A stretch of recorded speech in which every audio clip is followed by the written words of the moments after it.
Hi there, in today's video I'm gonna show you how to delete an Instagram message from both sides.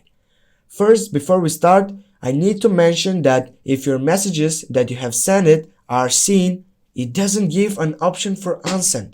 But if it's not, then we'll have one. Go on the message tab and then find a message that you have sent to try it. For example, this one.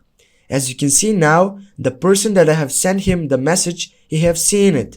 That means that if I go unsent, I have answered just for me, not from him, because he have seen it.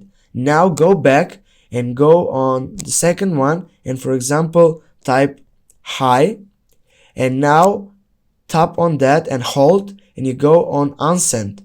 Now you have answered from the both sides. Thank you so much for watching. Don't forget to like and leave a comment down below. Have a nice day and see you soon.